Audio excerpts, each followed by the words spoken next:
In the last chapter of the series, we did a deep dive into the PS1 motherboard anatomy.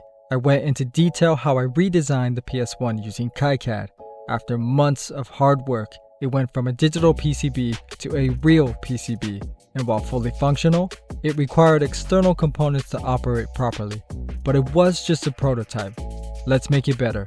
In front of me, I have a PS1 and a PlayStation. Their internals are very different, but each have their own pros and cons. We want nothing but pros, no cons, so let's combine both into one, creating the world's first PS1 Hybrid, while also adding additional circuitry to make the ultimate PlayStation experience. This is the PS1 Redesign series, Chapter 2.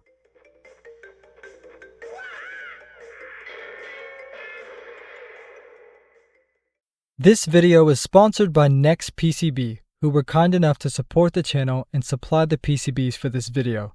From prototyping to complete assembly, PCB is a turnkey solution for all of your circuit board needs. It's as simple as uploading your files, choosing an array of options that fit your project best, which then provides you with an instant quote. Operating for over a decade and trusted by the world's largest brands, PCB has you covered. Check out the link in the description below to order your PCBs today. It all started with an engineer known as Evelto Griffin, who introduced the idea of combining different PlayStations together, creating a hybrid PlayStation.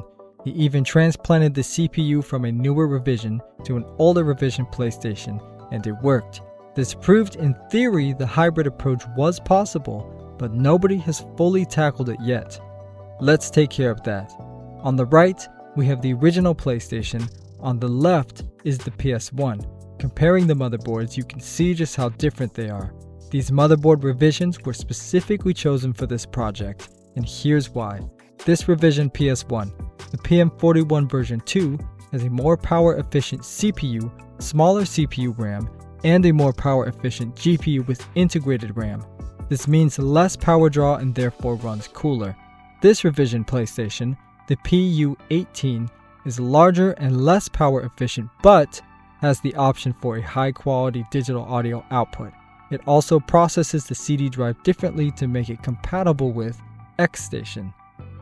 The Xstation is what ties everything together and is the reason why I changed my plans with this project and did a complete redesign. It's a CD drive replacement that reads games off a micro SD card, and it just works flawlessly.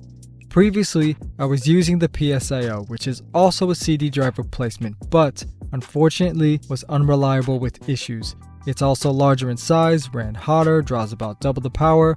You get the point. So it had to go. Robert, also known as Rama, is the creator of the Xstation. We really appreciate your hard work, and if you guys are in the USA like me, you could pick one up over at Stone Age Gamer. Last, we have the HDMI solution from High Speed Ditto, which uses an FPGA to connect directly to the PS1's GPU for crispy pixel-perfect HDMI out. In summary, we need the PlayStation PU18 revision, the PS1 PM41-2 revision, the Xstation, and the HDMI board to integrate it all into one clean, custom PCB. The arrows in blue are CPU and GPU related that we need for the PS1, and the arrows in yellow are various circuits like audio, CD controller, and BIOS that we need from the PlayStation, including the sub CPU on the back. Let's get started.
And just like that, we're done with the small components on the top. Still need to do the bottom side, but before we get too far, anytime you're assembling PCBs with power regulators, we need to test the outputs of the regs before adding the main chips.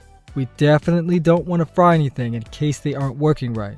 I set my bench power supply to output 3 volts and the regulator should output 1.2 volts. Perfect. Skipping ahead, I installed all the small components on the bottom. Now I need to install the QFN chips that require hot air, and then we'll move on to hand soldering the larger chips.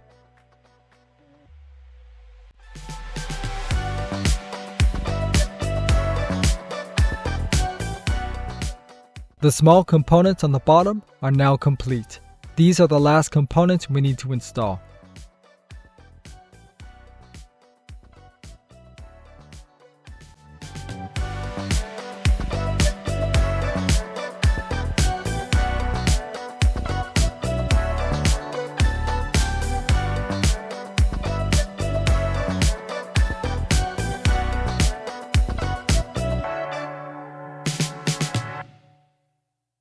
And without further ado, Check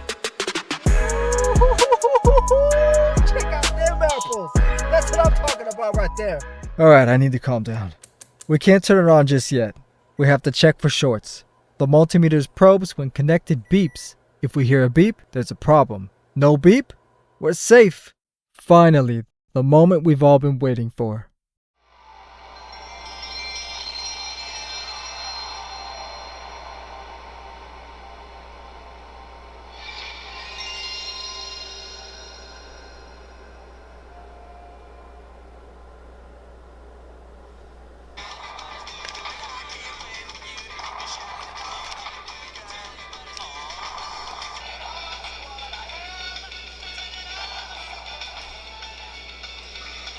Hey.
Ooh. Oh shoot. You guys didn't see that.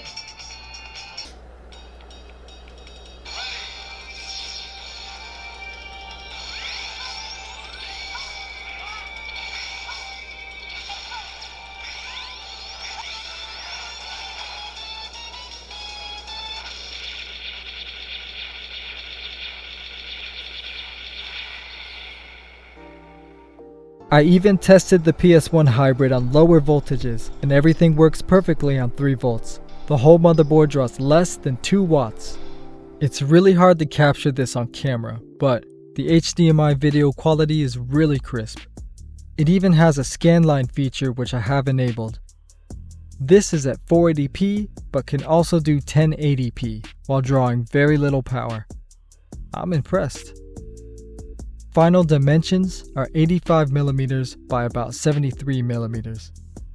Comparing the PS1 Hybrid on the right to my prototype PS1 on the left, it naturally has increased in size due to integration of all the different circuits. It's 1 inch wider than the prototype, but the same height. The prototype also required many additional boards, and the Hybrid doesn't need any. Only a few wires are present for the controller and memory card connector for now. We're getting closer to the end goal, but we're not quite there just yet. This was quite the journey, combining not just one, but 2 PlayStations into one. Thank you guys for watching. See you in the next chapter.